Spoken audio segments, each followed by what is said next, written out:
Bismillah, assalamualaikum warahmatullahi wabarakatuh. Balik lagi semua ting di sini di channel Tong Bos yang siap membantu masalah Bos Bis semua.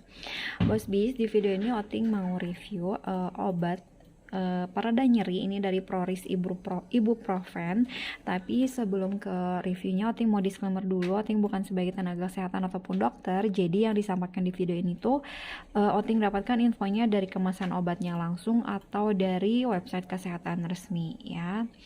Nah, Otim punya kemasan Proris Ibuprofen yang strip gitu. Untuk kemasannya itu dia satu gini tuh isinya itu 10 kaplet salut selaput ya. Jadi isinya 10. Dan dia mengandung ibuprofen 200 mg. Udah ada logo halalnya juga, jadi insya Allah aman ya. Nah, dia langsung menyebutkan indikasi intinya tuh di sini buat sakit kepala, sakit gigi, nyeri head, nyeri sendi, dan juga bisa buat demam ya. Kita balik. Nah, komposisinya jadi dia udah ya di sini ibuprofen 200 mg tiap kapletnya.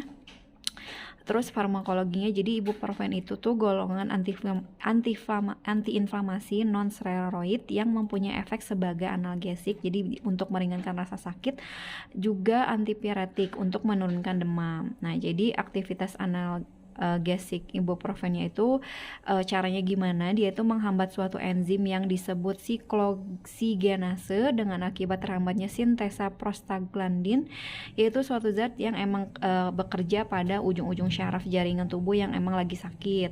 Nah, aktivitas antipiretiknya itu bekerjanya di hipotalamus dengan meningkatkan vasodilatasi dan aliran darah di periferal.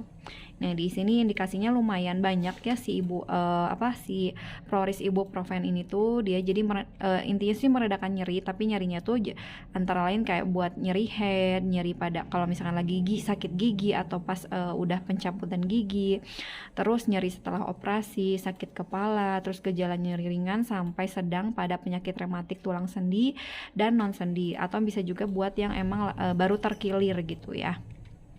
Nah, dosis dan aturan pakai. Jadi Proris ini tuh dia bisa juga dikonsumsi anak-anak maupun dewasa. Kalau anak-anak itu mulai bisa dikonsumsi itu anak mulai 1 tahun sampai 12 tahun. Nah, masing-masing tuh beda dari banyaknya obatnya aja. Jadi 1-2 tahun tuh cukup 1/4 kaplet. Kalau udah 3-7 tahun itu setengah kaplet, dan kalau 8-12 tahun itu 1 kaplet aja.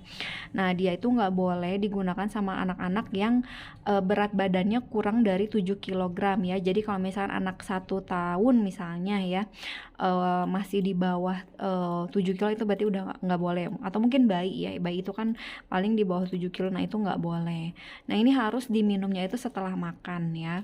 Nah, kalau dewasa itu sehari 3-4 kali 1 kaplet gitu. Nah, kemasannya di sini ya, satu catch ovennya itu 1 blister itu isinya 10 kaplet. Kalau penyimpanannya itu di bawah suhu 30 derajat Celcius dan jangan sampai gampang dijangkau anak-anak. Jadi untuk Proris ini dia diproduksi sama PT Prima Medical Laboratories dari Tangerang, Indonesia, buat Faros di Jakarta. Nah, di sini untuk harganya tertulisnya itu per blisternya itu 10 ribuan, atau yang Oting lihat di apotek online ada juga yang jual 12.000. Jadi 10-12.000 isi 10. Lumayan terjangkau dan ini mudah banget didapat di toko obat atau apotek. Nah, kemasannya tuh kayak gini ya. Jadi memang kaplet gitu panjang, isinya 10 kaplet ya. Di dalam sininya juga ada keterangannya. Nah, kita buka dulu ya, kita gunting dulu.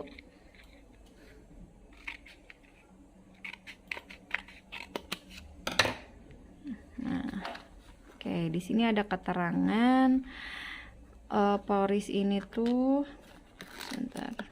Nah, peringatan dan perhatiannya berarti di sini ya. Jadi Proris itu nggak direkomendasikan pada anak di bawah usia 1 tahun dan nggak boleh melebihi dosis yang dianjurkan tadi yang ada di sini ya di belakang. Jadi konsultasikan dulu sebelum menggunakan obat ini kalau memang Bos Bis itu punya atau menderita penyakit yang emang ada tertulis di sini nih ya. Misalkan riwayat penyakit saluran cerna bagian atas atau ulkus peptik, atau gangguan fungsi ginjal karena eliminasi utamanya melalui ginjal, atau punya gagal jantung, hipertensi, dan penyakit lain yang emang mengakibatkan retensi cairan tubuh, atau ada gangguan pembekuan darah. Asma juga karena bisa menyebabkan bronkospasme atau penyempitan bronkus ya, atau juga buat penderita lupus itu harus konsultasi dulu ya sama dokternya. Dan selama minum obat ini jangan juga minum asetosal atau obat lain yang mengandung ibuprofen, juga obat antikoagulan atau anti pembekuan darah golongan warfarin. Dan ini tuh tidak dianjurkan juga dikonsumsi sama ibu hamil di kehamilan trimester pertama dan kedua serta ibu menyusui ya. Terus kalau misalnya udah 5 hari nyerinya nggak hilang, itu harus segera hubungi dokter atau unit pelayanan kesehatan. Nah, efek sampingnya dari obat Proris ini tuh walaupun jarang katanya, tetapi bisa juga menimbulkan efek samping sebagai berikut nih, katanya gangguan saluran pencernaan termasuk mual, muntah, atau malah diare, atau konstipasi dan nyeri lambung. Nah, juga pernah ada nih mungkin ya, juga pernah yang dilaporkan, jadi ada juga yang malah jadi ruam kulit, terus penyempitan bronkus, ada trombositopenia atau penurunan sel pembeku darah, dan limfopenia atau penurunan jumlah sel limfosit. Terus bisa juga penurunan ketajaman penglihatan dan kesulitan membedakan warna bisa juga terjadi, tapi jarang banget dan akan sembuh bila obat dihentikan. Nah, kalau misalkan terjadi gangguan penglihatan, maka obat harus segera dihentikan dan harus langsung memeriksakan mata ke dokter ya, berarti ke dokter mata gitu. Kontraindikasinya, ibuprofen tuh nggak boleh digunakan pada penderita dengan ulkus peptikum atau tukak lambung dan duodenum yang berat dan aktif, juga penderita dengan riwayat hipersensitif terhadap ibuprofen dan obat antiinflamasi non-steroid yang lain, penderita yang mengalami gejala asma, rinitis, atau urtikaria bila menggunakan asetosal atau obat antiinflamasi non-steroid lainnya, dan kehamilan trimester ketiga gitu ya. Nah, jadi intinya harus sesuai dosis yang dianjurkan ya, dosis, atau harus baca banget ini box peringatannya karena takutnya memang ini efek samping yang di sini tuh bisa kejadian gitu ya. Oke, itu aja review dari Proris ibuprofen 200 mg. Terima kasih buat bos-bis yang udah nonton. Jangan lupa di like, komen, dan subscribe. Assalamualaikum warahmatullahi wabarakatuh.